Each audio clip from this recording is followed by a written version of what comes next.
Hi, my name is Jeffrey Glazer, and today is the 12th of April, 1999, and I'm interviewing today Lee Rich in the Brentwood area of Los Angeles, California. So we'd just like to start off by asking you to state your full name. Lee Rich. And were there any nicknames that you had? No. Anyone had for you? Lee was pretty easy.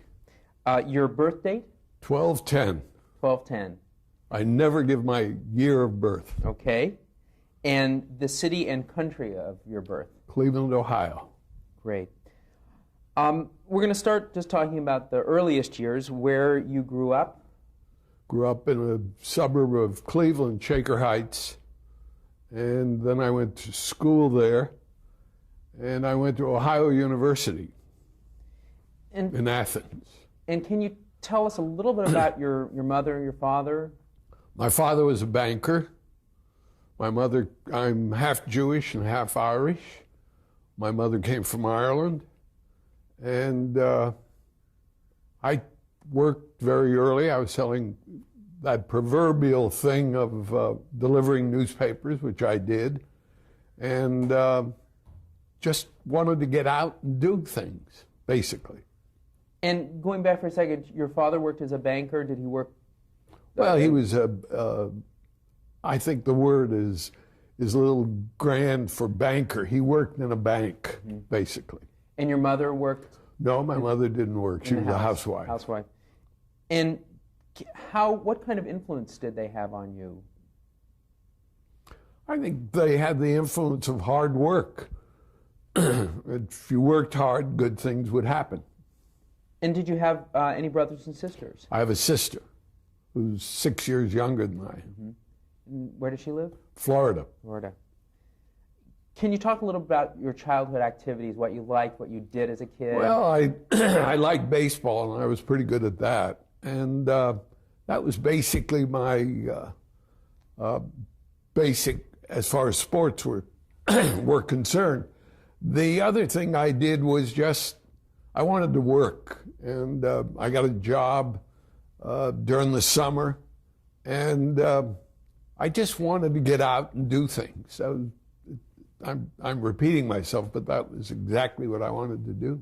Were you an avid reader growing up? Constantly. Constantly? Yeah. Any particular type of books that you liked? Anything that had words on it.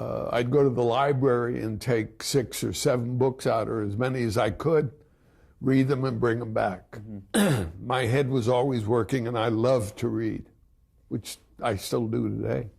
What about entertainment? Radio, television, movies? I went to the movies a lot. I'd go Saturday afternoon movies and see the serials, and as many movies as I could see. And then, of course, we had radio. We didn't have television at that time. You were probably fairly young during the Depression. Did that have an effect on your family that you can recall? Well, I think we had tough times, but no more difficult, I think, than a lot of other people. And what about high school? What was that experience like for you? Again, it was, I never had any difficulty in schools. I could study as little or as much as I wanted to and do very well. And it was just, again, let's get it over with and get on with my life. Were you a strong student? Did you I was, I would say, a B+A student. And you said afterwards, after high school, you graduated and you went to the University of Ohio? No, Ohio University in Athens. And what did you study there? I studied marketing. And after you graduated, did you go right into the job world, or? Yeah. Immediately after I graduated, I went directly to New York. And did you have a job lined up when you went to New York? No. I thought the world was waiting for me, and particularly in advertising. And why advertising, I have no idea. And I discovered nobody wanted to hire me. It was that same old story. What kind of experience do you have? Needless to say, I have none. So I was at a cocktail party, and somebody, a man there I got to know, said to me, what do you do? And I said, well, right now I'm not doing very much. And he said, how would you like to work for me? And I said, great. He says, I'll give you a $60 a week advance, and I'll let you sell handbags and belts. And he gave me the entire East Coast as my territory except Manhattan, which was his territory. And my mother, God bless her, gave me $200 to buy a car. And it was an old Dodge. And I mean, I had oil in the back because it ate that much oil. I'd go into Sears and buy a case of oil. And I had to put rope around the seat so the seat didn't fall back. And I went all over the East Coast, and I sold more handbags than you ever dreamed. But they weren't shipped, and I was only getting... In the interim, I was watching and reading the New York Times, and I'd go from Baltimore to New York on a weekend, or I'd go from Boston to New York on a weekend. I was traveling all week and coming back on weekends. And I read that I used to read the New York Times want ad section just to see if I could get into advertising. And one day I saw from an employment agency that they had a job open for a media person at $5,200 a year, which was unbelievable, $100 a week. And I knew that they wouldn't send me because I had no experience. So and on a lunch hour, I called the employment agency and I said, by the way, you've sent me to this place, but I've lost the address. Can you give me the address and the name of the person to see? And the switchboard operator gave it to me. So I picked up the phone and I called this man, Harold Beck Jordan. I'll never forget it. And he invited me to come over, and I talked my way into the job. And I was getting $100 a week with no experience, and it was the American Association of Advertising Agencies. And I was there for 9 months, but I used to stay every night till about 2 o'clock in the morning reading the files because I didn't know anything, really. I discovered how little I knew. At the end of 9 months, they fired me, which was very understandable. I then had the experience, and then I got a job in an advertising agency. What were your primary responsibilities at the At the American Association of, I was the media expert, ostensibly, and we'd form committees dealing with media, with radio, with at that day, the early days of television, with outdoor, and the committees were made up of people who were members of the association. And I was like the secretary of that group. I'd call the meetings together, I'd do the minutes, I'd do all of that. And that was what I supposedly was doing. Now, going back for just a moment, in terms of the United States entrance into World War II in 1942, how did that affect you in your job? Well, I was in the Navy for a period of 2 years, and I was in the Pacific. Which years were those? 1945 and 46, I think. I think those were the years. I'm not right. I may be wrong. But I got out of there. I was 2 years in and then out. Were you drafted or did you enlist? I enlisted. The one thing I didn't want to do was be in the Army. And where were you stationed? I was stationed out of Hawaii. And what were your... On a destroyer escort. And what we did was convoy landing crafts to various areas. And then the war was over and I was out. You were done. And so did you return at that point? Back to New York. To New York. And was that when you started with the agency, with your first true agency job? Yeah. And what was the name of that agency? William Weintraub. That was the agency, and I was there for a period of, let's see, I don't remember how long I was there, but I was there and I was vice president in charge of media.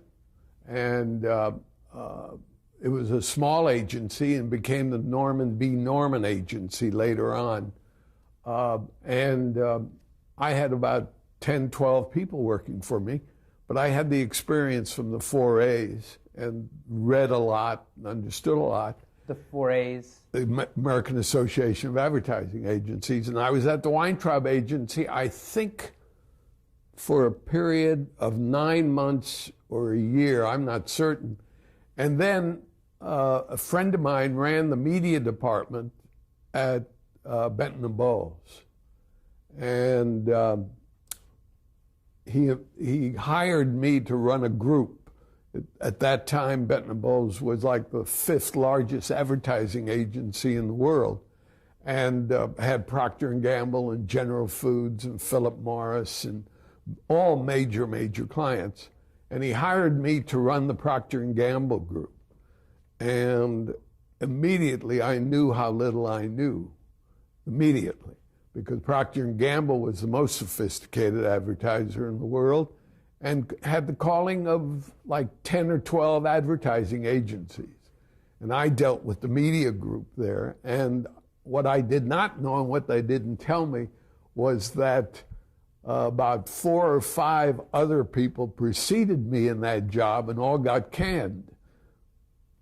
And I was very close to getting canned. I mean, Procter & Gamble just beat me up something fierce, and very rightly, I just didn't know. And finally, the management at Benton and Bowles said, hey, look, you've got to get it together or we're going to have to do something about this. In other words, I was going to join the group, the previous group that was out of work. And I said, okay. And then what Procter & Gamble used to do was assign the advertising agencies, all their agencies, an assignment. Example, in this particular case, should Life Can Be Beautiful be canceled? It was a radio show at that time, a daytime radio show.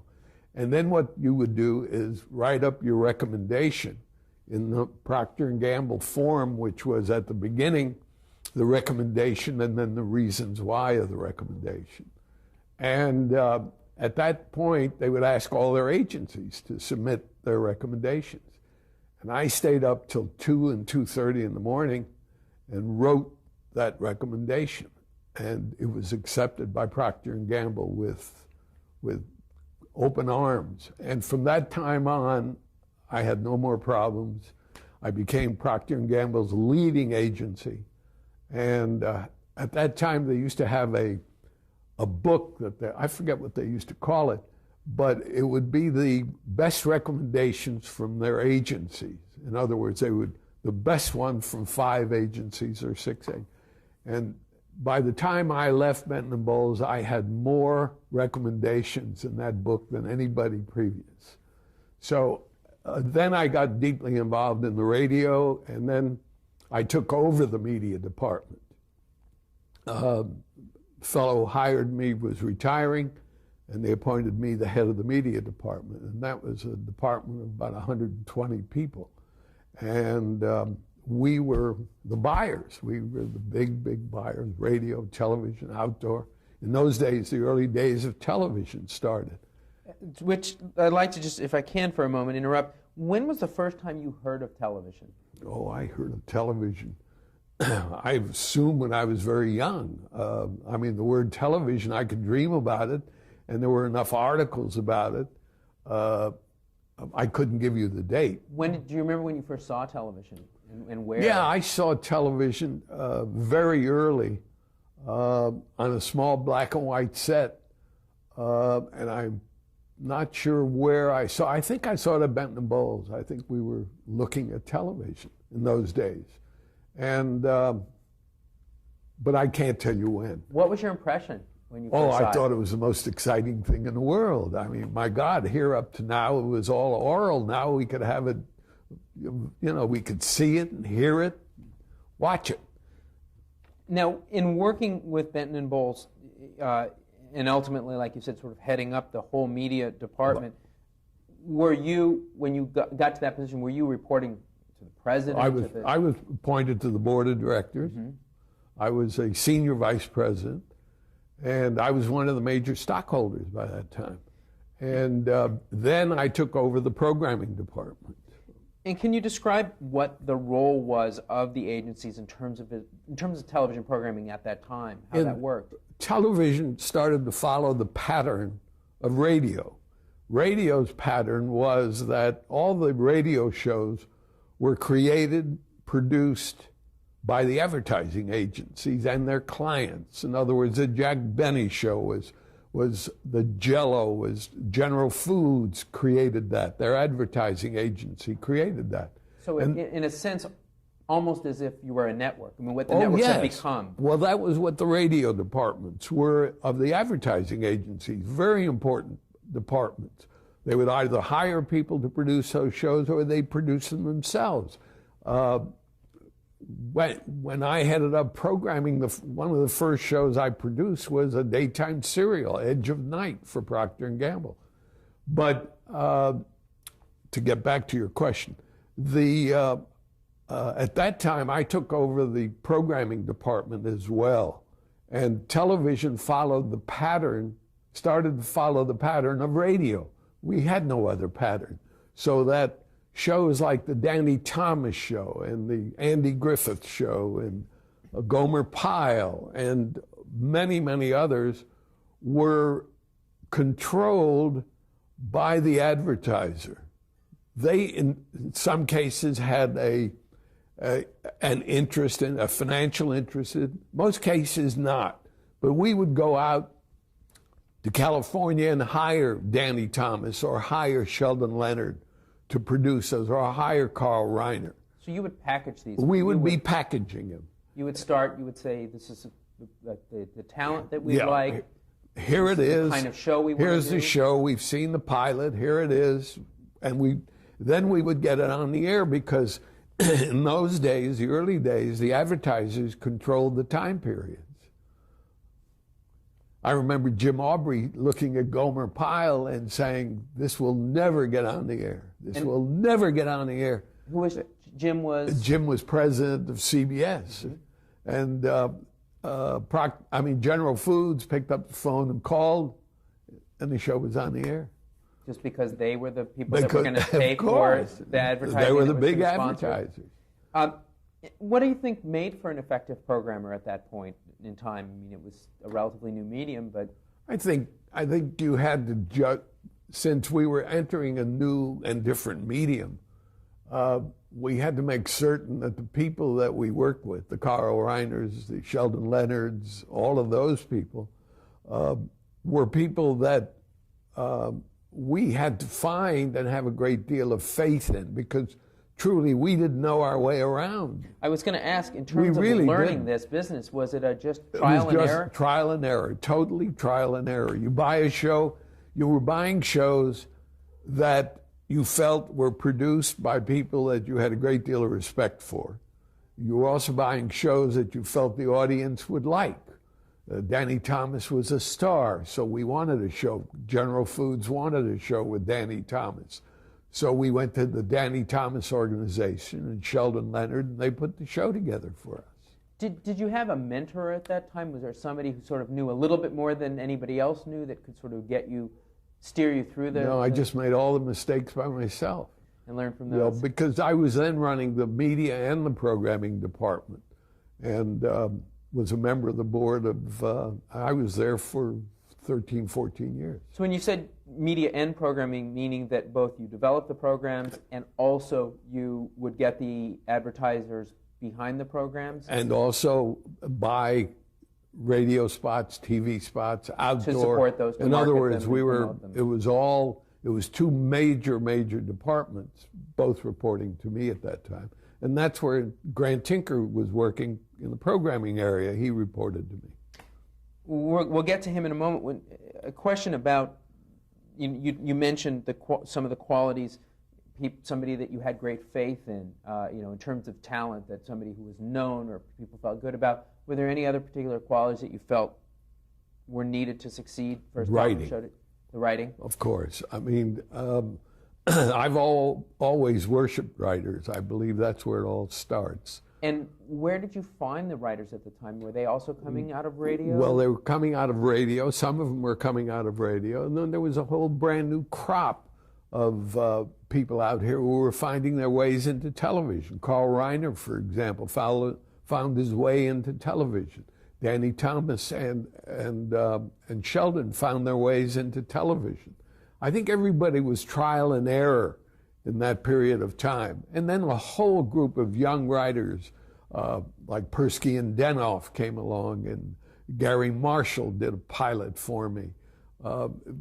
Jerry Belson. These were all young comedy writers and adapting to television. The shows you mentioned, the Danny Thomas show, the Gomer Pyle show. What were some of the other shows that you packaged? The Dick Van Dyke show. The let's see, I'm trying to. Andy Griffith. Andy Griffith, yes, Andy was ours, because that was all part of the Sheldon Leonard, Danny Thomas organization. Now, as Benton and Bowles Media and Programming, how many clients would you have at a given time? Oh, we had the major clients. We had, our major clients at that time was Procter & Gamble, General Foods, Philip Morris, was very big in those days for television. Let's see, who else? Johnson's Wax. I'm trying to think who else. Others that I can't think of. Oh, Eastern Airlines. You'd have a half a dozen or more clients that you were working with to package shows, create shows. Well, getting them, we had to explain to them what television was all about. We had to explain to them what would happen to their sales. It wasn't as easy as everybody thought. It was fine to say, hey, I've got a great show, but if it doesn't do well, forget it. The Dick Van Dyke show was that far from being canceled. I mean, truly.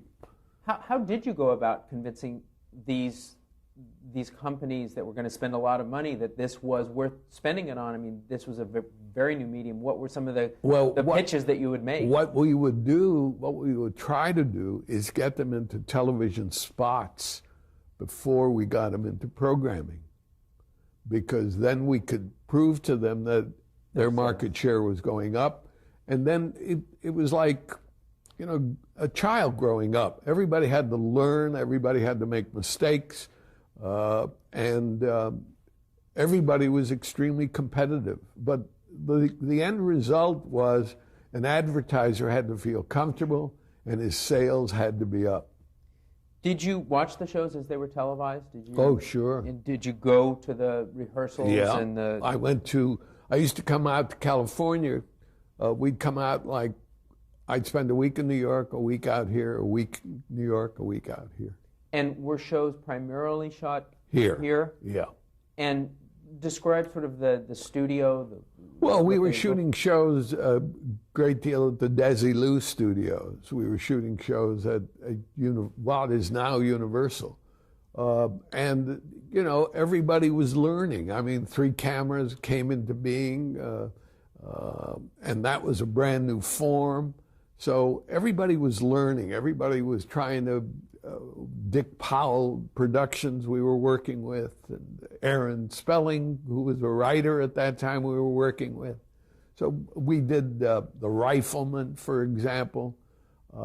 We did that with Gardner, Levy, and Lavin. We did Robert Taylor and The Detectives. We did, and all of those were different. They were either single camera or 3 cameras. Now, some of the comedies, the 3 cameras, were shot live. Correct? Oh, yes. Oh, yeah. What was that experience like? No, it wasn't. They really weren't shot live. They were shot in front of an audience with 3 cameras, and then cut together. But there was some live television. Oh, yes. And the live television was coming basically out of New York. The show with, the Tonight, no, not the Tonight Show. The late night shows were all live, and then the one on Saturday night that all the writers, Carl Reiner and all the writers came from. I forget the name of the show. Colgate Hour. Colgate Hour.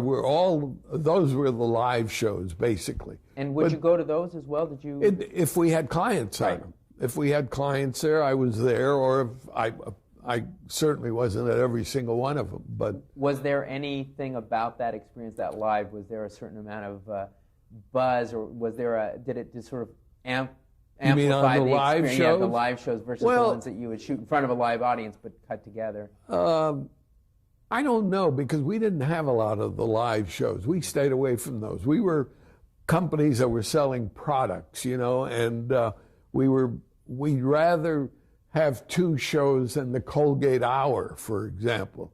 We didn't try for the hours, we tried for the half hours.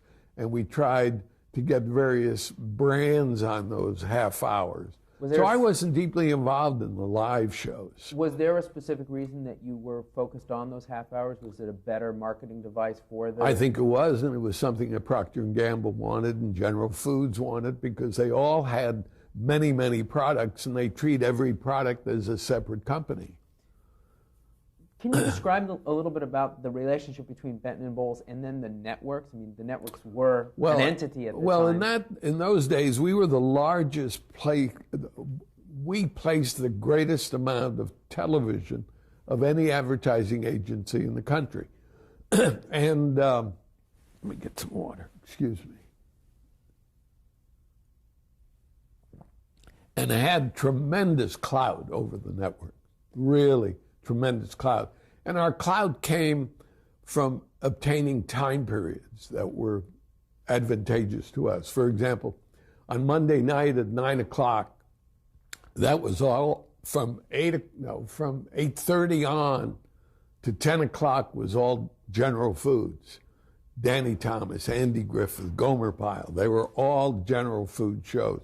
Then Procter & Gamble had time periods of their own on NBC and on ABC. But that was where the strength came in, is where the clout that we had in placing the television shows. So did you have a preference, one network or the other, or was it really just based on where you thought they were better suited? We placed most of our business on CBS. At one time, Benton & Bowles had 6 shows out of the top 10, and for a long period of time. And most of those were on CBS. Danny Thomas and Van Dyke and all of those were on CBS. And that's where we also had a tremendous amount of daytime on CBS and on NBC, but basically on CBS. And that gave us tremendous clout, because the daytime shows were completely produced and owned by Procter & Gamble or General Foods. We produced them as an advertising agency, but they were owned by them. Right. And who did you interact with at the networks? Usually at CBS, I interacted with Jim Aubrey or Mr. Paley. So the very top people. We were dealing with big hunks of money. And at ABC with Leonard Goldenson and Tom Moore. At NBC, Walter Scott, who just passed away, and people of that ilk. Mm-hmm. What years were these? These were what, in the early 50s? No, these were in the late. I'm trying to think. I left Benton & Bowles in 1964. So it was really the late 50s and early late 60s. 50s, early 60s. Did Benton & Bowles share in any of the percentage of the profits of the shows? No, our profits came from representing the shows and getting our commission. So it was a commission basis. You made your money based on... Same way, that's right. Same way as any other advertising and agency. it was the shows, it was the advertisers, Procter & Gamble, right. that would have the percentage. Right. The networks would pay a fee for that. 100%. Right. That's right. We're going to stop for just a moment to change tapes.